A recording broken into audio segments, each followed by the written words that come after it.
Hello friends, मैं पूजा कुमारी आप सबका स्वागत करती हूँ आपके अपने यूट्यूब चैनल स्टडी विद पूजा में।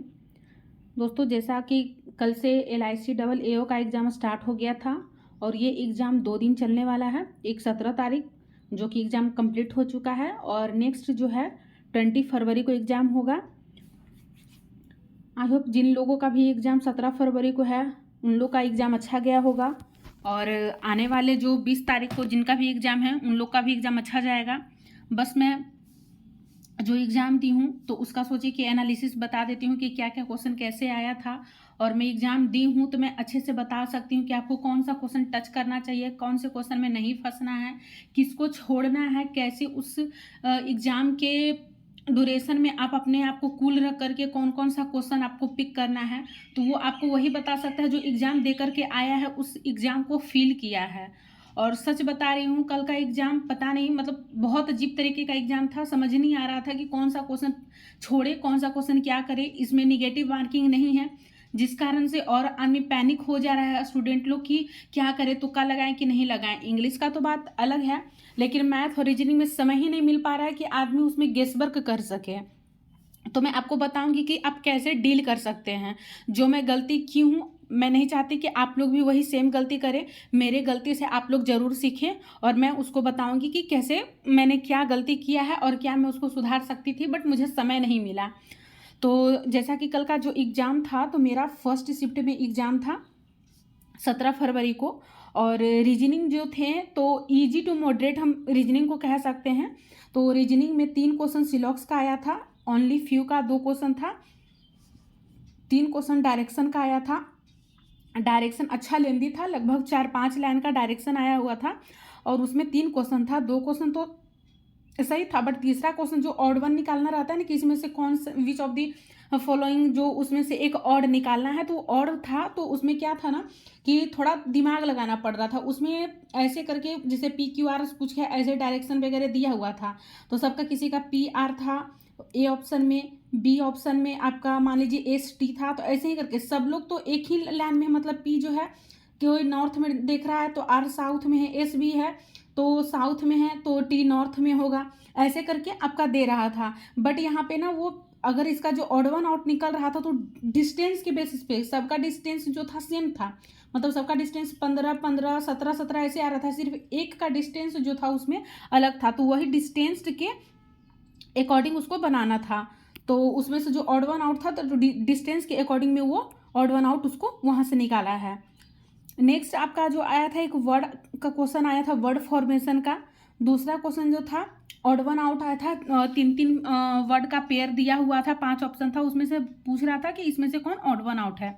तो ये आपका क्वेश्चन था। फिर सीटिंग अरेंजमेंट से 3 सीटिंग अरेंजमेंट था। एक डिजाइनेशन वाला, मतलब डिजाइनेशन तो मुझे याद नहीं आ रहा है, बट एक मान लीजिए कि कोई कैटरिंग कर रहा है, कोई मार्केटिंग कर रहा है, कोई सेल्स कर रहा है, तो इसमें 3 लोग बैठेगा, इसमें भी 3 लोग, मिनिमम 3 लोग, मैक्सिमम मिनिमम 3 लोग थे, मैक्सिमम 2 लोग। तो ऐसे करके ये सीटिंग अरेंजमेंट है। फिर मैं इसको बनाई नहीं हूँ, इसलिए मैं अच्छे से आपको नहीं बता पा रही हूँ कि मतलब कौन सा इसमें था, लेकिन ये डिजाइनेशन वाला ही था कि आपका ये है तो इसमें आपको अरेंज करना था कि इस कैटरिंग में आपको कितने लोग बैठेंगे, 2 या 3 लोग बैठेंगे। ये नहीं मैं बोल रही हूँ कि कैटरिंग और मार्केटिंग से, मैं एग्जाम्पल बता रही हूँ कि इसी टाइप से आया हुआ था कि सेल्स में 3 लोग काम कर रहे हैं, 4 लोग इसमें कर रहे हैं, तो उस टाइप का क्वेश्चन दिए हुए था।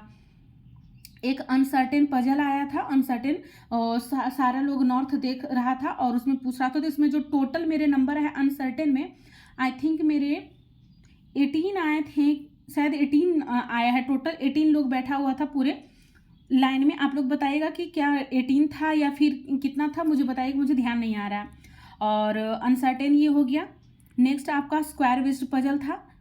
स्क्वायर दिया हुआ था, 4 लोग कॉर्नर पे और 4 लोग मिडिल पे बैठे हुए थे, और मिडिल वाला बाहर देख रहा था और सर ये कॉर्नर वाला अंदर देख रहा था। तो ये सब क्वेश्चन था। नेक्स्ट पजल था, तो पजल में 2 पजल दिया हुआ था। एक फ्लोर बेस्ड पजल था, 9 फ्लोर पे बैठा हुआ था, और एक फ्लोर और फ्लैट दोनों बेस्ड पजल था। ओवरऑल मैं रीजनिंग का अगर बताऊं तो रीजनिंग इजी टू मॉडरेट थे, लेकिन हाँ पजल एक जो मैं पजल में फंसी हूँ ना, तो मैं इसी फ्लोर बेस्ड पजल में फंसी हूँ। देखने में बहुत ईजी था बट 9 फ्लोर था और उसमें जो लगा कि जल्दी बन जाएगा बट इसमें थोड़ा टाइम टेकिंग लग रहा था। और हाँ, आप गलती मत कीजिएगा, किसी एक पजल में ना फंसिएगा नहीं, क्योंकि बहुत प्रॉब्लम क्रिएट कर रहा है। तो इसको थोड़ा अच्छे से कोशिश कीजिएगा कि अगर आपको नहीं बन रहा है 1 से 2 मिनट में तो आप उसको स्किप कर दीजिएगा, क्योंकि मैं भी गलती की हूँ। मेरे दिमाग में पता नहीं कुछ समझ में नहीं आ रहा था कि क्या करूँ, तो मैं इसी में लगभग 6-7 मिनट मेरा चला गया। और जब आपका 6-7 मिनट किसी एक पार्टिकुलर क्वेश्चन में चला जाता है तो आप समझ सकते हैं कि फिर उसके बाद का जो माइंड रहता है स्टेबल नहीं रह पाता है। तो ये मैं गलती की थी कि मैं इसी में टाइम नहीं देखी कि कितना समय गया, और मैं इसमें ही ज़्यादा समय देने शुरू की और इसी में मेरा ज़्यादा टाइम चला गया है। तो आप लोग को गलती नहीं कीजिएगा, आप लोग सब पर पार्टिकुलर देख लीजिएगा कौन आपको जल्दी से ईजी से बन रहा है, उसको पिक कीजिएगा और जल्दी से उसमें निकल जाइएगा, फंसिएगा नहीं। नेक्स्ट आपका मैथ था। तो मैथ भी ठीक ठाक था, इजी टू मॉडरेट बोलेंगे। और इसमें अप्रॉक्सीमेशन बहुत इजी पूछा हुआ था, सबसे इजी यही था। तो 6 से 7 क्वेश्चन पूछा था, रॉन्ग नंबर भी 5 से 6 क्वेश्चन पूछा था। और ये रॉन्ग नंबर में था ना सारा, ये डिफरेंस बेस्ड क्वेश्चन ज़्यादा पूछे हुए था। किसी एक में 1 का क्यूब था, 2 का क्यूब था, 3 का क्यूब था, ऐसे ही 4, 5, 6 का, तो उसमें आपको पता चल जा रहा था। फिर किसी में वो मल्टीप्लीकेशन में था 16 इंटू 1, और उसके बाद 48 इंटू 3, और ऐसे ही करके, मतलब मल्टीप्लिकेशन में 1 इंटू 2 इंटू 3 करके मल्टीप्लिकेशन में था। तो ये सब सारा रॉन्ग सीरीज था। और 2 डिफरेंस पे था, एक मल्टीप्लिकेशन पे था, और एक क्वेश्चन में शायद नहीं बना पाई थी, लास्ट में बना रही थी तो अटेम्प्ट नहीं हो पाया मेरा। उसके बाद डीआई, तो डीआई एक क्वेश्चन तो ठीक ठाक था, मतलब क्वेश्चन दोनों डीआई जो था दोनों इजी था, बट एक डीआई का जो पार्टिकुलर क्वेश्चन सिंगल सिंगल रहता है ना, वो थोड़ा लेंदी कैलकुलेटिव था।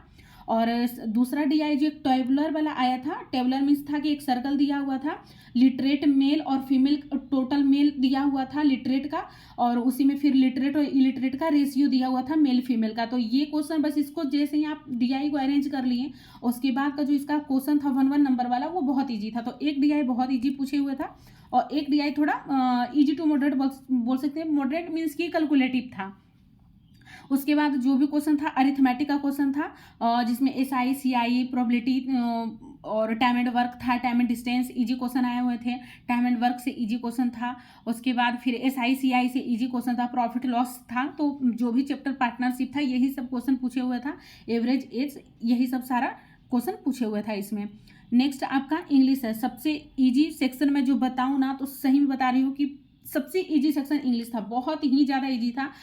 मतलब आरसी में क्या बताऊं, आरसी इतना इजी था ना कि मतलब आप डायरेक्ट, जैसे कि रहता है ना कि क्वेश्चन में, अब आजकल का क्वेश्चन क्या कर रहा है बैंक वाला कि क्वेश्चन तो दे रहा है लेकिन वो इनडायरेक्ट वे से पूछता है, लेकिन नहीं, इसमें क्या था ना, क्वेश्चन तो दिया है और डायरेक्ट आरसी से ही पूछा हुआ था। मतलब आपको अपना दिमाग कुछ भी नहीं लगाना है। अगर जो पहला बार भी एग्जाम देने जा रहा होगा ना इंग्लिश का, वो इसको पढ़ पढ़ के, इससे निकाल करके आराम से वो 7-8 क्वेश्चन में, 10 क्वेश्चन में मिनिमम 5-6 क्वेश्चन आराम से करके आएगा, क्योंकि आरसी बहुत इजी था। इसको साइनो एंटो भी इजी ही था, ज़्यादा हार्ड नहीं था। और इसका जो बाकी का जो क्वेश्चन था बहुत इजी था, एरर भी इजी पूछा था, ज़्यादा कुछ था नहीं। सेंटेंस अरेंजमेंट भी इजी था, मिस स्पेल्ट भी आराम से पकड़ा जा रहा था, और फिलर भी सिंगल फिलर था, तो ये भी इजी ही था। ओवरऑल सेक्शन में इंग्लिश का बताऊं तो सबसे जो इजी सेक्शन रहा वो इंग्लिश का रहा, और इजी टू मॉडरेट में बोलूँ तो मैथ और रीजनिंग का रहा है। और लास्ट में मैं बस यही आपको सलाह दूंगी कि इंग्लिश को थोड़ा अच्छा, क्योंकि 10 नंबर लाना है तो आप अच्छे से बनाइए, और जितना मैक्सिमम बना सकते हैं, लेकिन गेस वर्किंग थोड़ा कम कीजिएगा। और निगेटिव मार्किंग नहीं है तो इंग्लिश में तो फिर भी आदमी गेस वर्किंग क्या करेगा, उसमें तो ऑलरेडी थोड़ा वो गेस टाइप का होते ही रहता है। बट रहा बात इसमें आपका रीजनिंग और मैथ में, तो मेरे से क्या गलती हुआ ना कि मैं क्वेश्चन तो बना ली, लेकिन मैं टाइम नहीं देख पाई कि हाँ कितने मेरे हाथ में कितना समय बचा हुआ है। तो लास्ट में देखिए कि लगता है कि 30 to 40 सेकेंड मेरे पास बचा हुआ था, तो मैं कोई तुक्का भी नहीं लगा पाई। और मेरे दिमाग में ये मेंटेन था ना कि इसमें शायद निगेटिव मार्किंग है, तो मैं ध्यान नहीं आ रहा था उस समय, क्योंकि जितना भी अभी तक एग्जाम दी हूँ सब में निगेटिव मार्किंग। तो उस समय मेरे दिमाग जो कम क्वेश्चन बना ना, तो थोड़ा पैनिक हो गई कि अब क्या तुक्का लगाऊँ क्या नहीं लगाऊँ, मैं लगाऊंगी तो कहीं उसमें से कट ना हो जाए। तो आप लोग ना कम से कम जितना भी क्वेश्चन बना लेते हैं, अगर 1 मिनट का समय बचता है तो जो भी क्वेश्चन है ना, आप लोग ज़्यादा तुक्का तो नहीं लगाइएगा, क्योंकि इसमें कोई नहीं कह सकता है कि नॉर्मलाइजेशन में क्या करेगा नहीं करेगा, मीन्स कि क्या तुक्का लगाने पर ज़्यादा गलती होने पर भी नॉर्मलाइज करेगा नंबर, क्या करेगा, तो वो तो कोई नहीं बोल सकता है। इसलिए मैं कहूँगी आप लोग ज़्यादा गेस वर्किंग नहीं कीजिएगा, लेकिन हाँ आप 2 से 4 क्वेश्चन मैक्सिमम कर लीजिएगा, उससे ज़्यादा नहीं कीजिएगा, क्योंकि हो सकता है कहीं नॉर्मलाइजेशन इस बेसिक एक्यूरेसी के बेसिस पे भी ना कर दें। तो थोड़ा अपना एक्यूरेसी को मेंटेन रखिएगा। और जहाँ तक है रीजनिंग और मैथ में किसी को समय ही नहीं मिल पाता है कि कोई गेस वर्किंग करे, क्योंकि उसको रियल टाइम ही नहीं मिल पाता है बनाने के लिए, तो गेस कहाँ से कर पाएगा। तो अगर आप लोग को समय चाहिए तो आप 30-40 सेकेंड या 1 मिनट का समय बचेगा ना, तो आप लोग थोड़ा देख लीजिएगा। और टाइम को प्लीज़ मैनेज करके चलिएगा, किसी पजल में मत फंसिएगा मेरे तरह से, क्योंकि मैं एक पजल में फंस गई और मैं टाइम को देख नहीं पाई कि हाँ कितना समय बचा हुआ है। तो उस एक पजल के चक्कर में मेरा जो भी और 2-3 पजल था वो छूट चुका। तो आप लोगों को गलती नहीं कीजिएगा, आराम से पजल को देखिएगा कौन बनाने लायक है, 2 से 3 मिनट दीजिएगा। और कम से कम ना सबका 1 से 2 फिगर बना करके चलिएगा, एक ही फिगर में हौच पौच मत कीजिएगा। मान लीजिए 9 फ्लोर है तो आप 9 फ्लोर पूरा बना लीजिए, उसके बाद इसमें 3 से 4 जो आपका रहता है कि 3 से 4 पॉसिबिलिटी आप लेके चलिएगा, ताकि 1 से 1-2 पॉसिबिलिटी आपका कैंसिल हो जाए। तो आप लोग इतना ज़रूर कीजिएगा। और रहा बात मैथ का, तो मैथ सेक्शन सही आ रहा है। आप लोग मैथ पे ये नहीं सोचिएगा कि मैथ क्या है, तो मैथ जो है रीजनिंग से मुझे बेटर लगा है। और पहले आप DI रॉन्ग नंबर अप्रॉक्सीमेशन, बहुत लोग रॉन्ग नंबर देख के डर गए कि रॉन्ग नंबर पता है नहीं क्या क्या, क्योंकि थोड़ा जो उसका क्वेश्चन था ना लंबा लंबा पूछा था। बट अगर आप उसको ध्यान से अगर एक डिफरेंस भी निकाल के देखते ना, तो बहुत ईजिली पकड़ा रहा था, उसमें ज़्यादा कुछ था नहीं। तो आप लोग एक बार रॉन्ग नंबर अगर जिनके भी शिफ्ट में आने वाले एग्जाम में रॉन्ग नंबर है, तो उसको एक बार टच करने का कोशिश जरूर कीजिएगा। ज़्यादा नहीं तो आप 5 क्वेश्चन में मिनिमम उसमें 2 से 3 क्वेश्चन डिफरेंस बेस्ड ही होगा और आपको सीधे पता चल जाएगा। तो आप लोग मेरा वाला गलती नहीं कीजिएगा, किसी क्वेश्चन में नहीं फंसिएगा और आराम से एग्जाम दीजिएगा। थोड़ा टाइम को ध्यान में रखते हुए एग्जाम दीजिएगा। और अगर लास्ट में कुछ समय बचता है तो फिर देख लीजिएगा कि 1-2 क्वेश्चन आपको रीजनिंग और मैथ में गेस करना हो तो कर लीजिएगा, ज़्यादा नहीं कीजिएगा, क्योंकि आपका मेरिट मीन्स की जो कट ऑफ डिसाइड होगा रीजनिंग और मैथ पे ही होगा। तो आप लोग थोड़ा अच्छे से देख करके क्वेश्चन अटेम्प्ट कीजिएगा। और आई होप आप लोग का एग्ज़ाम जिनका हो गया है उन लोग का भी अच्छा गया होगा।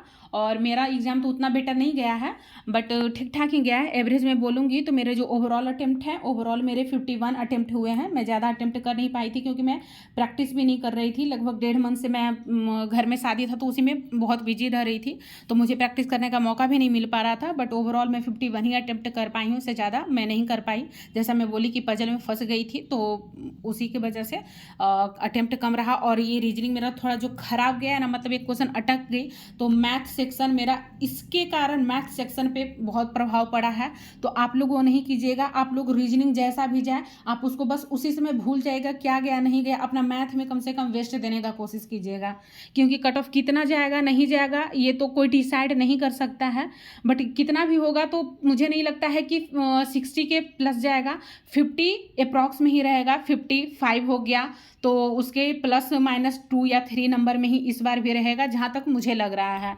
और बाकी तो कट ऑफ का डिसीजन तो जो एग्जामिनर है वही ले सकते हैं, हम लोग के हाथ में तो है नहीं, क्योंकि बहुत सारा हर एक शिफ्ट वाइज वेरिएशन भी अच्छा खासा हो रहा है। तो आप लोग जो भी तैयारी किए हैं बस फुल फोकस। और 2 दिन जो बचा हुआ है, आज का और कल का, अब 2 दिन का 1 दिन बचा हुआ है, तो आप कम से कम ना DI 10 से 12 DI पजल, कम से कम 1-2 पजल हर एक पैटर्न पे आप लोग प्रैक्टिस कर लीजिए अच्छे से, ताकि वहाँ जाके फंसे नहीं और यहाँ थोड़ा अपना माइंड मेकअप करके जाइएगा। और आप लोग का एग्जाम अच्छे से जाएगा, अच्छे से कूल होकर के एग्जाम दीजिएगा। और आप लोग अपना अटेम्प्ट भी मुझे बताइएगा कि आप लोग का कितना अटेम्प्ट हुआ है 17 तारीख के फर्स्ट शिफ्ट में, या फिर अदर्स जो भी शिफ्ट हैं, तो वो सब शिफ्ट का भी आप लोग मुझे ज़रूर बताइएगा। और वीडियो अच्छा लगा हो तो चैनल को प्लीज़ लाइक सब्सक्राइब जरूर कीजिए, ताकि मैं आगे और भी कुछ इंपॉर्टेंट इन्फॉर्मेशन मैं आपको देते रहूँ, प्रोवाइड करवाऊँ। और अगर आपने मेरा टेलीग्राम चैनल ज्वाइन नहीं किया है तो वहाँ भी आप लोग ज्वाइन कर सकते हैं। और बेस्ट ऑफ लक आप लोग के एग्ज़ाम के लिए, जिनका भी 20 कोई एग्ज़ाम है और जिनका हो चुका है उनको बस यही कहूँगी कि आपका जिसका भी अच्छा गया है नहीं गया है, जो भी गया है उस चीज़ को आप, जिनका अच्छा गया है तो आप लगा के रखिए कि अब जो 40 के नीचे बनाया है तो उम्मीद बहुत कम है। तो आप लोग क्या कीजिए, फ्यूचर का जो भी एग्ज़ाम आने वाला है बस अभी उसमें लग जाइए। और जिनका अच्छा गया है तो ऑफकोर्स उस आप मेंस के तैयारी में जुट जाइए, क्योंकि समय नहीं है, मुश्किल से अब 20 दिन बचा हुआ है मेंस के लिए भी। तो अच्छे से पढ़ाई कीजिए and best of luck. Thank you for watching my video. Like share and subscribe.